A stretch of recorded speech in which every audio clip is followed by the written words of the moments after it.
Hello, welcome back to my channel. My name is Kinetiq, with a Q because I'm quirky like that.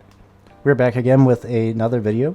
The last video, the GCI Twister Coaster, went really well. I really enjoyed that one. I also do like the GCI one's the best, just in general, is a personal preference, so that one was really fun to make. If you haven't seen that video, feel free, I'm going to leave it up as a card here.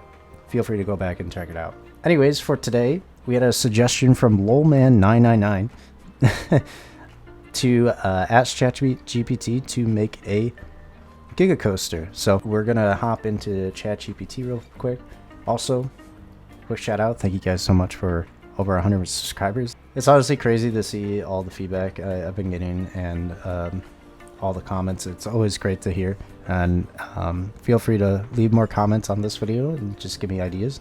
I have plenty of ideas coming forward, but for now, today, another AI video, AI schlop, as Kinetiq always likes to call it. So let's just hop right in. All right, here we are back with Mr. GPT. I'm going to quickly ask him a question here. Create me a giga coaster and Planet Coaster 2. We're going to say let's keep it realistic yet unique. I don't want it to be basically carbon copying any of the B&Ms or the Max or whatever it may be. So we're going to try to make it unique, and let's try to be creative, but at the same time, let's try to keep it as realistic as possible. So just going to ask Mr. GPT himself here, and a giga coaster. So it wants a intamin mega / giga coaster like Intimidator 305 or Millennium Force. Okay, I'm okay with that. So the stats is 310 feet with a 305 foot drop at an 85-degree angle, 6,000 feet of length track, 95 miles an hour, 4.6 Gs, 245, 0 inversions, a classic giga layout with high speed focus. Let's take a look at the layout and elements real quick. The station and cable lift is going to be a quick, quiet ascent, blah, blah, blah. We all know this. First drop, 305, 85 degrees, into a trench with mist or fog effects, extreme airtime and speed. Well, I'd hope so. High speed twisted overbank turn, intense lateral Gs and head chopper supports, nod to I-305. A wave turn, leans rider sideways while getting strong sideways ejector into a sustained floater airtime hill, 100 plus feet. Low to the ground, speed run with rapid S-curves, hugging terrain at 90 plus miles an hour. Natural landscaping enhances the realism. Alright, not really realistic, but we'll see. Snapping direction change, a storm. What are we doing? A rapid 180-degree direction change with banking that mimics storm winds. At number 8, we have a triple camelback airtime sequence, pure ejector airtime, elevated helix turnaround, eye of the storm. Okay. A slight upwards incline with spiral visuals, slower pacing for contrast. And then final bunny hill / off-axis airtime, short violent hills, and an S-shaped brake run. Well, let's just say ChatGPT gave us the most description this time for the elements and layout, which is nice to have. It's not really like in support of this layout. It just seems a little odd and weird. But like I said, ChatGPT sometimes doesn't know balls, so we're going to do our best to actually rework some of these things to make it feel more realistic and have it make more sense, including adding a mid-course brake section as well to just keep the efficiency of the trains and the rider capacity as well. All right, so this is what Mr. GPT gave us this time. I'm now going to just go click into the time lapse, and there probably won't be many stopping points. I might talk right after we make the layout, just to kind of talk about what changes I may have made. But for now, just enjoy the time lapse. And we will check back in at the end of it, and once all the theming and detailing is done too. So, see you in a bit.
and welcome back. I hope you enjoyed that time lapse.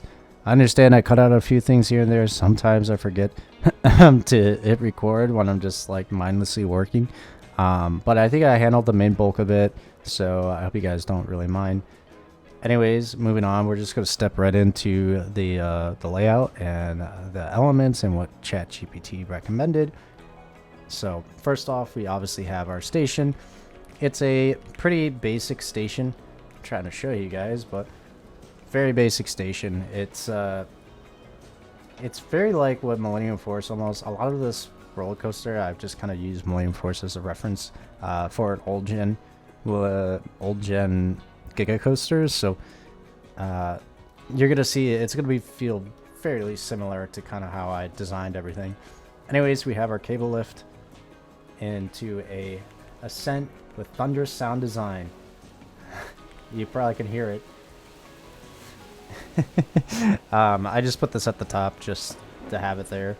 It's getting crazy up there. Anyways, we have our first drop, which is 305 feet at 85-degree angle into a high-speed twisted turn,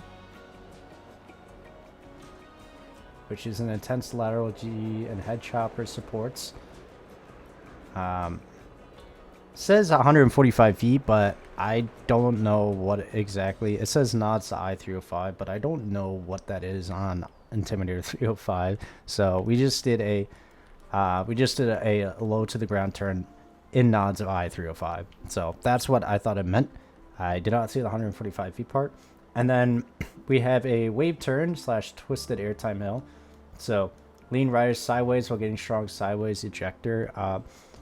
I originally had this a outer banked wave turn, which was pulling some crazy vertical G's, some negative vertical G's, and that was, you know, from an excitement rating, it was great, but I didn't think that was realistic at all, so I just kept it as a overbanked sharp turn here, and I thought that was more realistic. So you might see me later in that time lapse I changed that just for the realism aspect.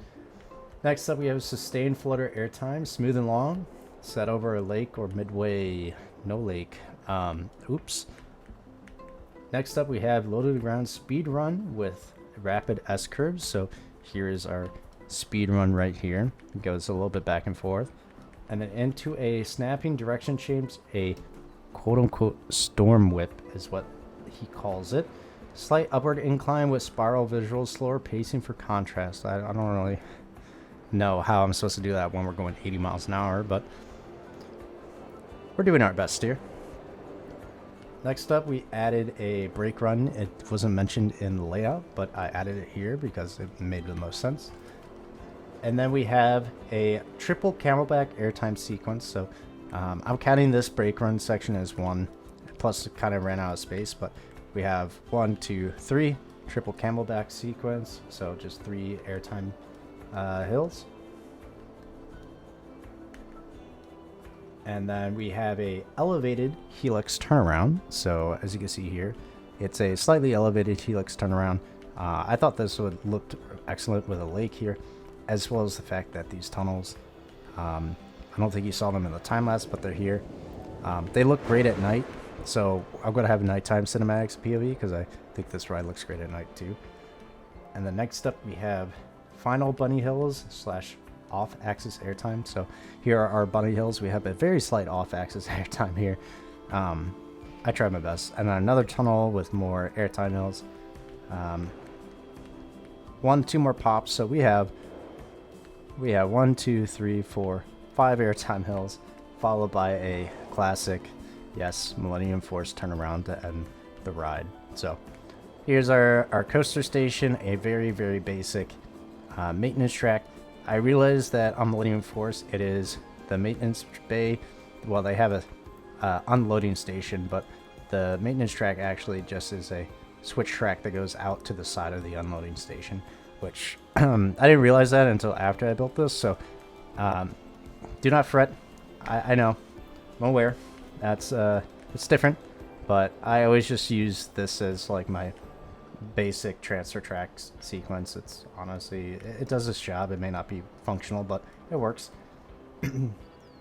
And yeah, so the color scheme is electric cobalt blue. I just opted to do a little bit darker blue to contrast the train with matte white with lightning streak decals or an LED chase lights at night. So I just did it a white and yellow train. I thought that looked best. So the theming. So audio and light sync with launches and the elements and extra immersion. So I just added lights in these tunnels. Pretty straightforward. But yeah, the name of it is Tempest Horizon. And here are the stats real quick. 7.47 excitement. This is like a really good ride from a like Planet Coaster perspective. Obviously, I don't really like pay attention to those things often, but this one turned out really well. I personally really love how this turned out too. So I'm just happy in general. This is the final product. Like I said, I really enjoyed making this one. This one was a bit of a challenge. The coaster itself was already, you know, building giga coasters in this game take a lot of patience and time to get it perfect. So I really, when I did this layout, I really was focusing on making sure I got the layout right and it was smooth, functional, and it was realistic as well. I was thinking about doing custom supports on this, but I chose not to because of the fact, like, I wanted to do Millennium Force supports, but obviously Millennium Force supports requires me to build, like, every single beam piece by piece, which, honestly, I'm going to be out of town in the next day or so, so I really didn't have a lot of time to provide that, but it's alright. And we'll go nighttime mode real quick just to see what it looks like at night. It looks a little goofy, but it does its job nonetheless. And the tunnels look good too, so yeah. Anyways, that is all I have to say. Again, if you'd like to see more of this content, please, please, please leave a like, subscribe, leave a comment. Always love talking with y'all and engaging. I never... You know, I always see the comments, good and bad, constructive or not. I always appreciate, you know, the feedback I'm getting. Again, I'll be out of town for the next week and a half or so, so be patient. Uploads will be a little bit slow for a little bit here, as I got a lot of things going on as well. But I'll do my best to stay active and engaged. I have a lot of things planned for once we get back from vacation, so that is all I have to say. Again, appreciate y'all for all the subscribers and support. And I will pull up the cinematics and POV day and night for this one specifically. And I hope you guys have a great rest of your day.